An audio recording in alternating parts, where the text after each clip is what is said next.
Tonight we travel to the workshop of the night tailor, where cloth is measured, cut, and stitched beneath warm lantern light. There is nothing you need to follow closely. No tension, no urgency. So settle in, breathe slowly, and let the ferry carry you gently across the water.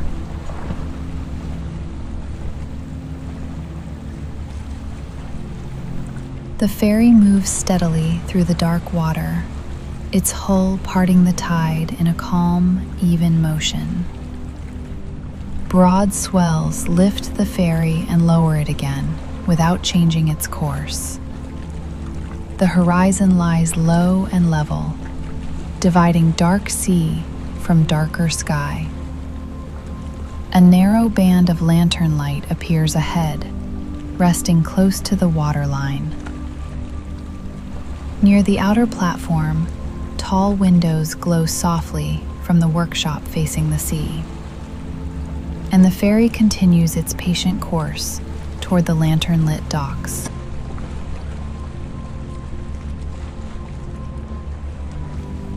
The ferry continues its steady passage across the open water toward the lantern line already resting ahead.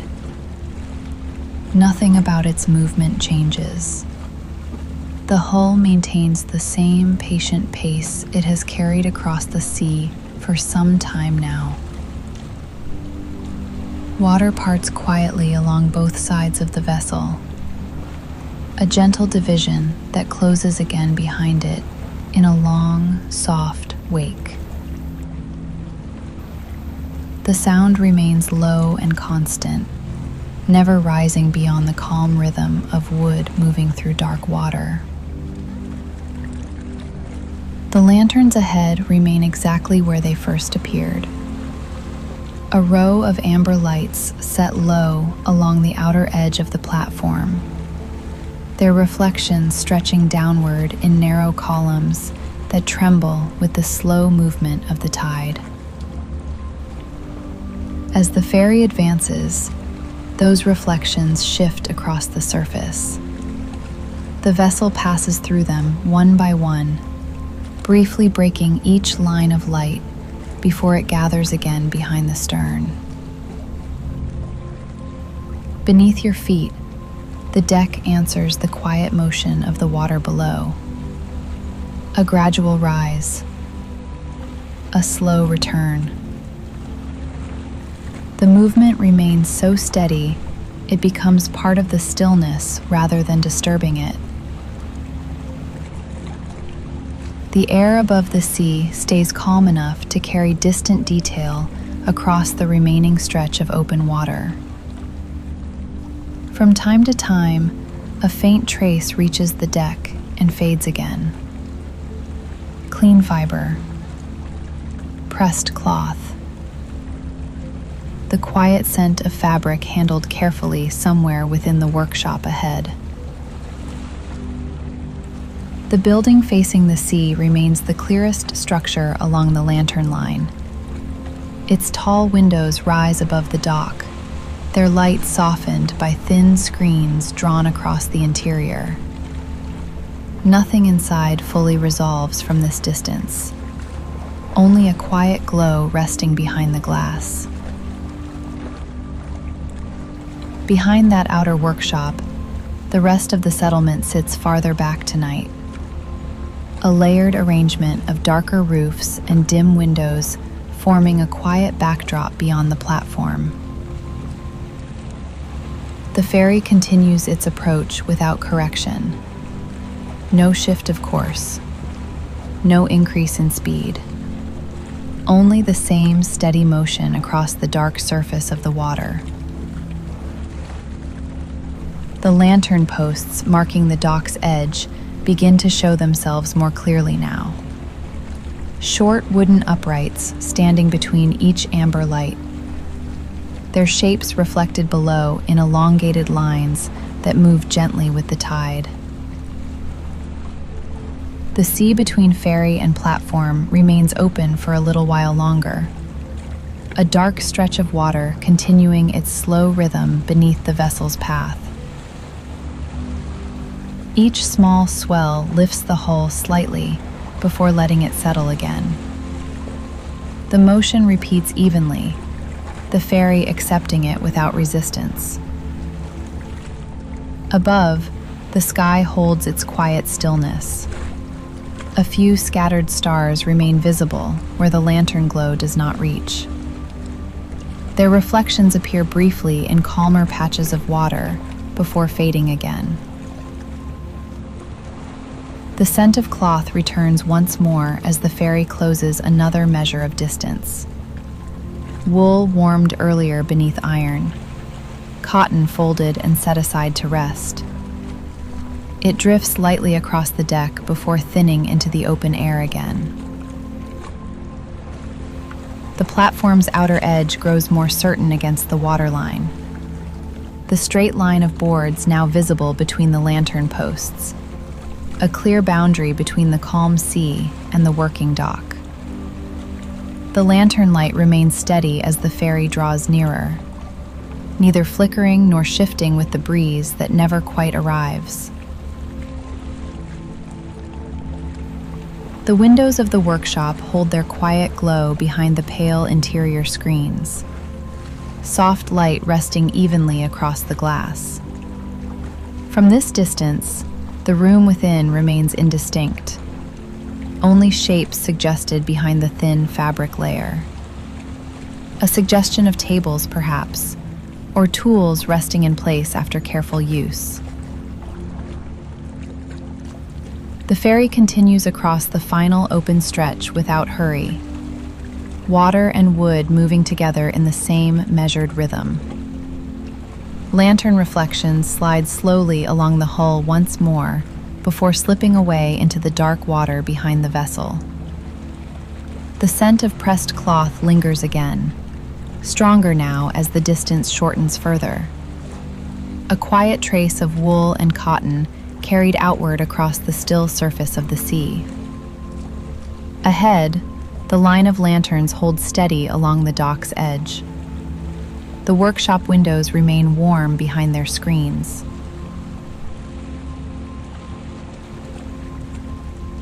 The engine eases slightly, not stopping, but reducing its effort so the vessel glides rather than pushes forward. The ferry accepts the water's motion and carries it the final distance in a calm, measured approach. A bell sounds from the bow. Clear, measured.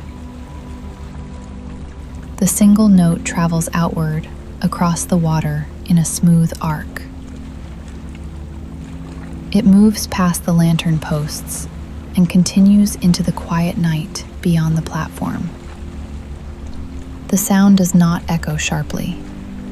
Instead, it fades gradually into the surrounding air. For a moment, the sea resumes its quiet rhythm beneath the ferry. Then, the engine reduces once more, allowing the vessel to glide the last few lengths of water. The hull turns only slightly, aligning itself with the straight edge of the platform. The movement is small enough to feel almost like a continuation of the tide, rather than a deliberate correction. The water between ferry and dock narrows further, dark surface pressing gently between the two wooden edges as the vessel settles into position. Contact comes softly, wood meeting wood with a muted shift of weight rather than a sharp sound. The ferry presses lightly against the dock before settling into a shared motion with it. The tide continues its slow rise and return beneath both structures. For a moment, they move together, adjusting until their rhythm matches. A line is cast from the ferry toward one of the dock posts. The rope lands across the timber, and is drawn firm in a steady pull. Another line follows, securing the opposite end of the vessel so it rests evenly along the platform's edge. The tension settles gradually through the rope fibers. The ferry shifts once more as the lines take hold. Then it becomes still, held alongside the dock with only the slow motion of the tide remaining beneath it. The lanterns along the platform now stand at eye level, their warm light falling across the boards and the side of the ferry. Shadows form gently between the posts and the spaces between them. The air holds that quiet trace of fabric and wood, the scent drifting outward from the building near the water's edge. A narrow plank is lowered from the ferry to the dock. Its far end settles against the boards with a soft wooden contact. The plank shifts slightly at first as the tide moves beneath both structures. Then it steadies, forming a simple bridge between vessel and platform. You step forward onto the plank. The wood beneath your feet answers with a gentle firmness as your weight moves across it. Another step carries you onto the dock itself. The boards here hold the same slow rhythm as the ferry behind you. A shared rise, a quiet settling return. The lanterns along the platform cast their light in warm circles across the walkway. Each pool of amber illumination separated by softer shadow between the posts. You walk along the dock toward the workshop facing the sea.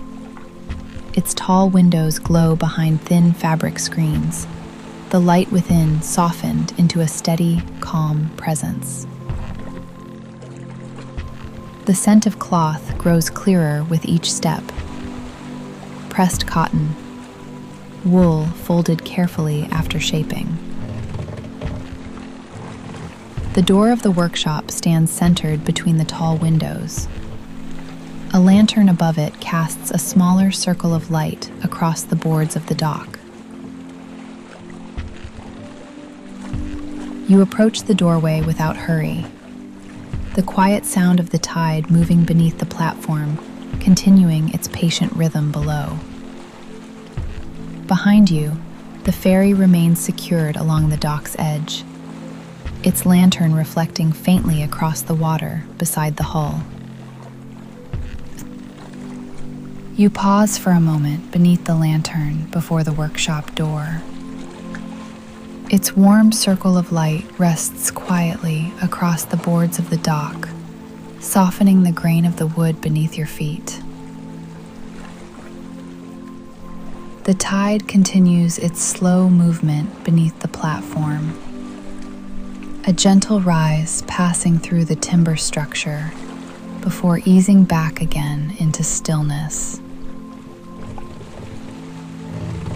The door stands centered between the tall windows of the workshop. Their glass holds a steady glow behind thin fabric screens stretched across the interior. Nothing within the room is sharply defined from outside. Only the softened suggestion of tables and shelves resting in quiet order beyond the screens. You reach for the handle and draw the door inward. The hinges move without complaint, allowing the wood to open with a quiet shift of weight. Warm air moves gently outward to meet the cooler night air of the dock. Not in a rush, only a slow exchange between the two spaces. You step across the threshold.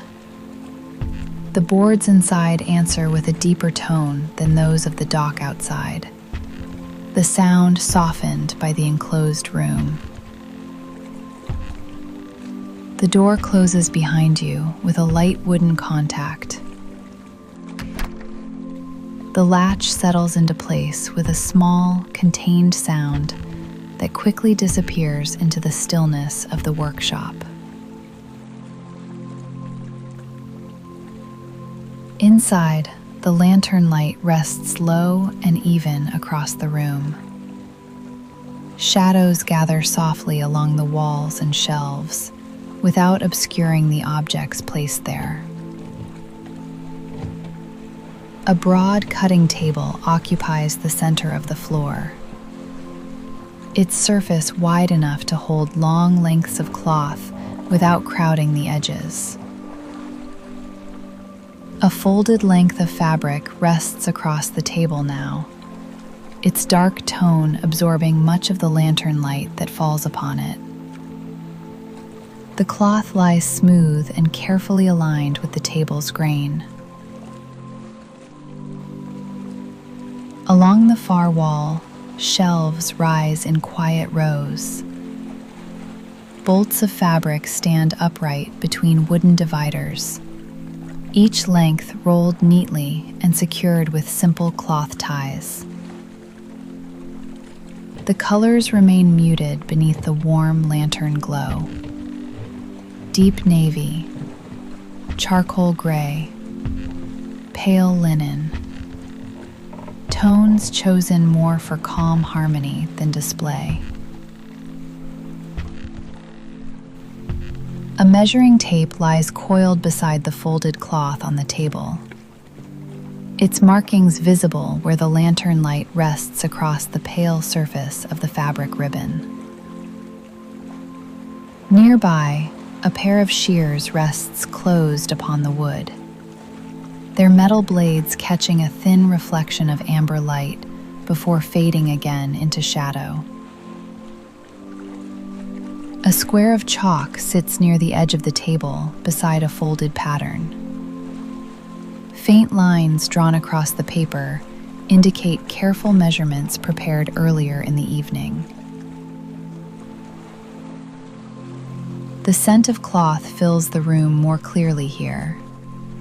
Clean cotton, wool warmed gently during pressing, and now resting in the calm air.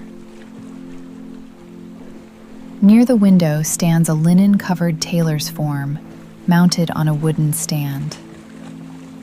A partially assembled garment rests upon its shoulders, the fabric hanging evenly along the sides.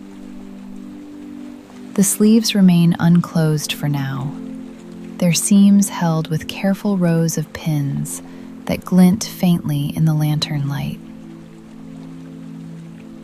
A pressing board stands nearby along the wall, its padded surface smooth from years of use beneath the iron that rests upright beside it. The iron's metal surface holds only the faintest trace of warmth now, the heat from earlier work fading gradually into the air. The floorboards beneath your feet remain clear and orderly. No loose threads, no scattered scraps of cloth. Everything within the room rests where it belongs. You move toward the cutting table and rest your hand lightly against the fabric lying there. The cloth feels cool and smooth beneath your fingers. Outside, the quiet motion of the tide continues beneath the platform. Inside, the workshop holds its calm arrangement of tools and materials, waiting for careful hands to begin again. The lantern above the table burns steadily within its glass, its glow resting gently across wood, cloth, and the silent form near the window. Nothing moves within the room except the quiet exchange of air through the slightly opened window above the shelves. You draw the folded length of cloth a little closer to the center of the cutting table. The fabric moves easily across the wood, settling again without forming a single crease. One hand smooths across its surface from edge to edge, not pressing hard, only guiding the cloth until it lies perfectly level beneath the lantern light. The fabric holds a deep tone between charcoal and midnight blue. Its weave tight and even, the threads running straight along the length, prepared earlier for cutting. You reach for the measuring tape resting beside it and draw the ribbon of marked cloth across the table. The tape uncoils easily, its pale surface contrasting softly against the darker material below. The end of the tape settles at the cloth's edge. You follow the marked length along the fabric with quiet attention, confirming the measurements already planned. A small square of chalk is lifted from the table, its surface worn smooth from many careful lines drawn across cloth like this before. You place the edge of the pattern against the fabric and hold it steady with one hand. The chalk moves along the paper's outline, leaving a thin, pale mark across the dark weave. The line curves gently along the shoulder of the pattern, then straightens again toward the side seam, each movement guided with slow precision. When the outline is complete, the chalk is set aside once more. The faint lines remain clearly visible beneath the lantern glow. You lift the shears from the table. The metal blades carry a balanced weight in your hand, their edges aligned and ready for the work ahead. The lower blade slides carefully beneath the fabric at the beginning of the chalk line. The cloth lifts slightly, then settles as the metal finds its place. The first cut begins. The blades open and close in a slow, steady rhythm. A quiet sound accompanies the motion as steel passes cleanly through the woven threads. The fabric separates along the chalk line without resistance, each movement of the shears continuing the line exactly where the last left it. You guide the cloth gently as the cut progresses, turning the material rather than twisting the blades so the line remains true. The curved shoulder edge forms gradually beneath the steady motion of the shears, a smooth arc emerging where the fabric parts. When the first section releases from the main length, it settles quietly upon the table. The cut edge lies clean and even against the wood.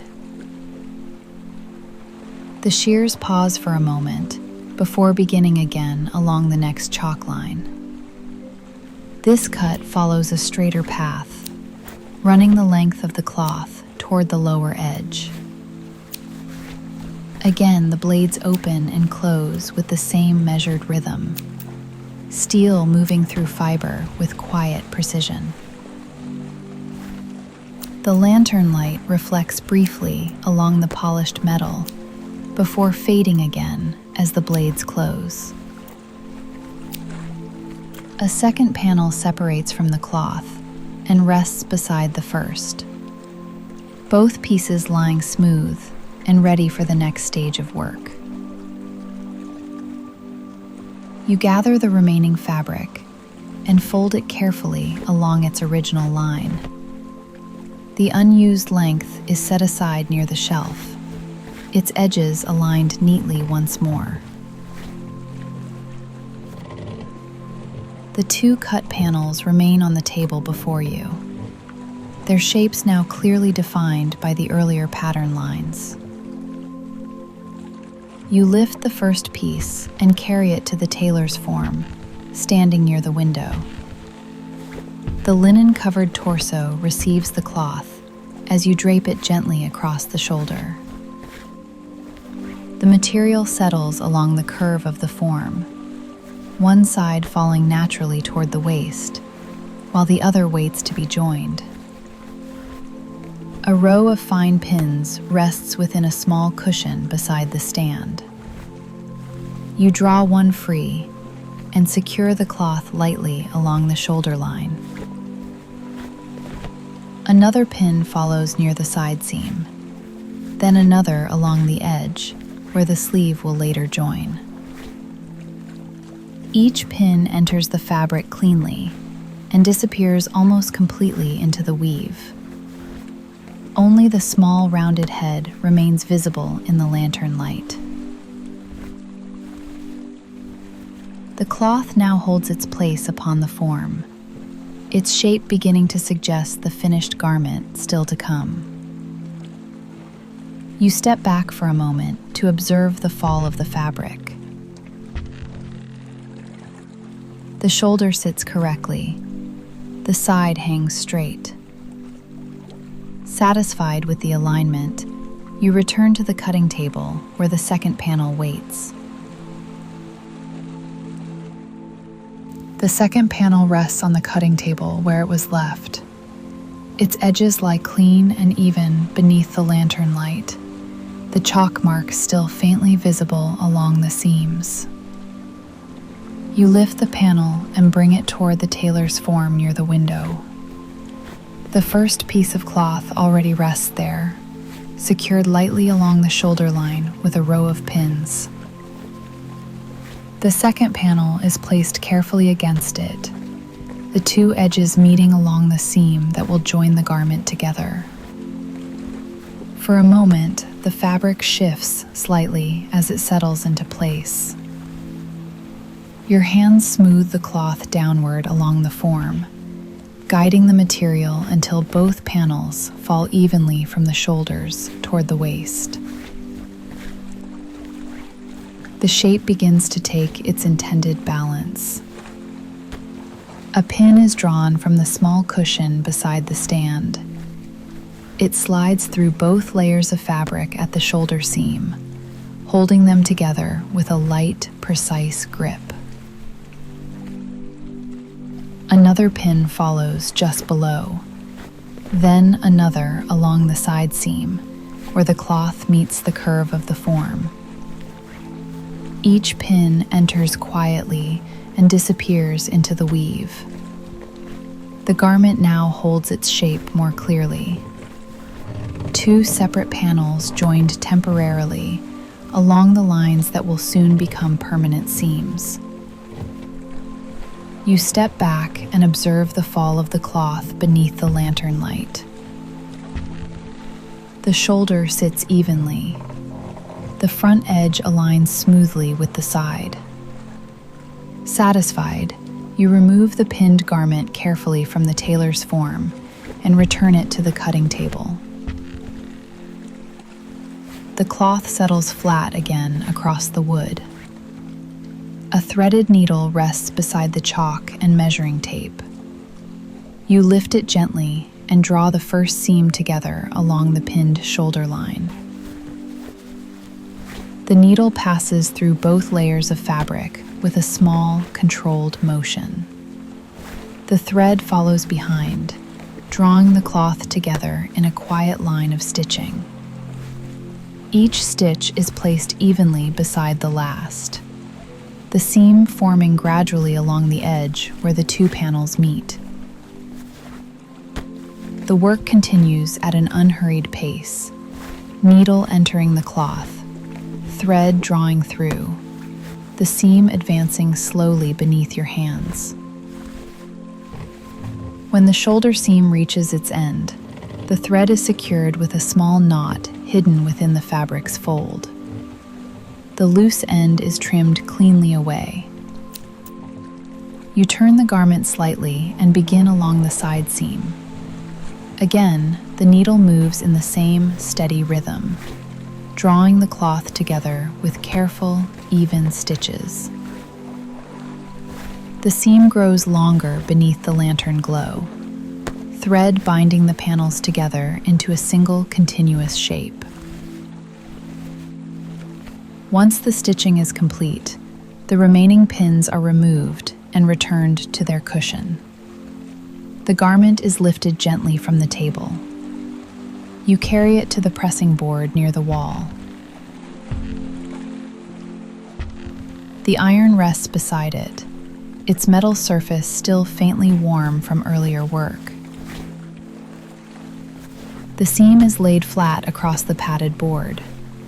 The iron settles over it with a gentle weight. A thin breath of steam rises as warmth meets the cloth. The fabric softens briefly before settling again beneath the pressure. You move the iron slowly along the seam, smoothing the joined edges until the cloth lies perfectly flat. When the pressing is finished, the iron is lifted and returned upright beside the board. The seam remains smooth and even across the garment. The finished piece is placed once more upon the tailor's form. Now the garment holds its shape fully, the stitched seams supporting the lines that were only suggested before. The sleeves fall naturally from the shoulders. The sides hang straight and balanced beneath the lantern light. You make a final small adjustment along the collar edge, ensuring the fabric sits evenly around the form's neck. A single pin holds the fold neatly in place. The garment rests quietly upon the form, its structure complete. The lantern glow settles across the cloth, revealing the clean seams and smooth lines created through the evening's careful work. Satisfied, you return the needle and thread to their place beside the chalk and measuring tape. The tools of the workshop rest once again upon the quiet cutting table. The garment remains on the tailor's form near the window, complete now, waiting calmly in the warm lantern light of the night tailor's workshop.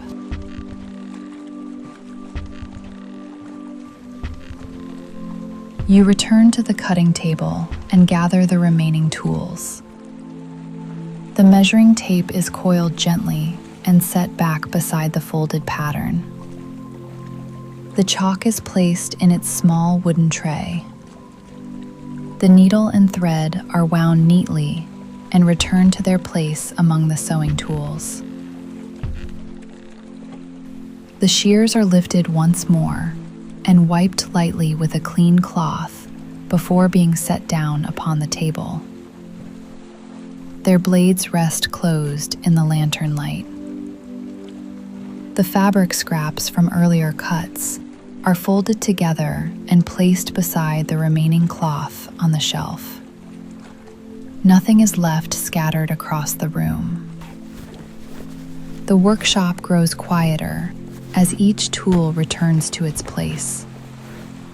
The broad surface of the cutting table, now clear beneath the lantern glow. You move to the pressing board and check the iron resting there. Its warmth has faded to a gentle trace within the metal. The cord is wrapped before the iron is set back upon its stand. The lantern above the table is lowered slightly. Its flame continues to burn steadily, but the light softens across the room. The scent of fabric lingers in the warm air. Clean cotton, wool pressed earlier beneath the iron. You open the workshop door and step out onto the dock. The night air meets you gently, cooler than the warmth of the room behind. You walk slowly along the dock's edge. Lantern posts mark the path in quiet intervals. The tide continues its patient motion beneath the floating structures. A gradual rise, a slow settling return. The ferry remains tied along the outer edge of the platform where it first came to rest. You pause beside the railing and look out across the open sea. The lantern line of the dock reflects gently across the surface before fading into darkness beyond. Farther out, the water remains calm beneath the quiet sky. A few scattered stars reflect where the surface grows still. You turn back toward the workshop door. The lantern above it glows warmly against the wooden wall. Inside, the room waits just as it was left. The cutting table cleared, the shelves of fabric resting in quiet rows. You close the door behind you and lower the latch softly into place. Near the far wall, a low bench rests beneath the shelves of folded cloth. You bring down a few soft lengths of linen and wool from the lower stack. The fabric is spread across the bench and along the floor beside it, layer upon layer arranged until a quiet resting place forms beneath the lantern glow. A folded piece of linen becomes a pillow. The remaining cloth holds the warmth gathered during the evening's work. You lower yourself onto the layered fabric. The cloth yields gently beneath your weight, soft against the wooden floor. The lantern above the table burns lower now, its flame resting calmly within the glass. The room settles further into stillness around you. Outside, the tide continues its quiet movement beneath the platform. Inside, the workshop rests with tools returned and the finished garment waiting upon the tailor's form. Your breathing slows gradually in the calm air of the room. The lantern light dims another measure as the flame is lowered once more. Shadows deepen across the wood and fabric. The workshop grows quiet enough that only the distant rhythm of the sea beneath the dock remains. A slow rise, a gentle settling return, and the night tailor's workshop drifts into its final stillness, while you settle into sleep among the soft folds of cloth.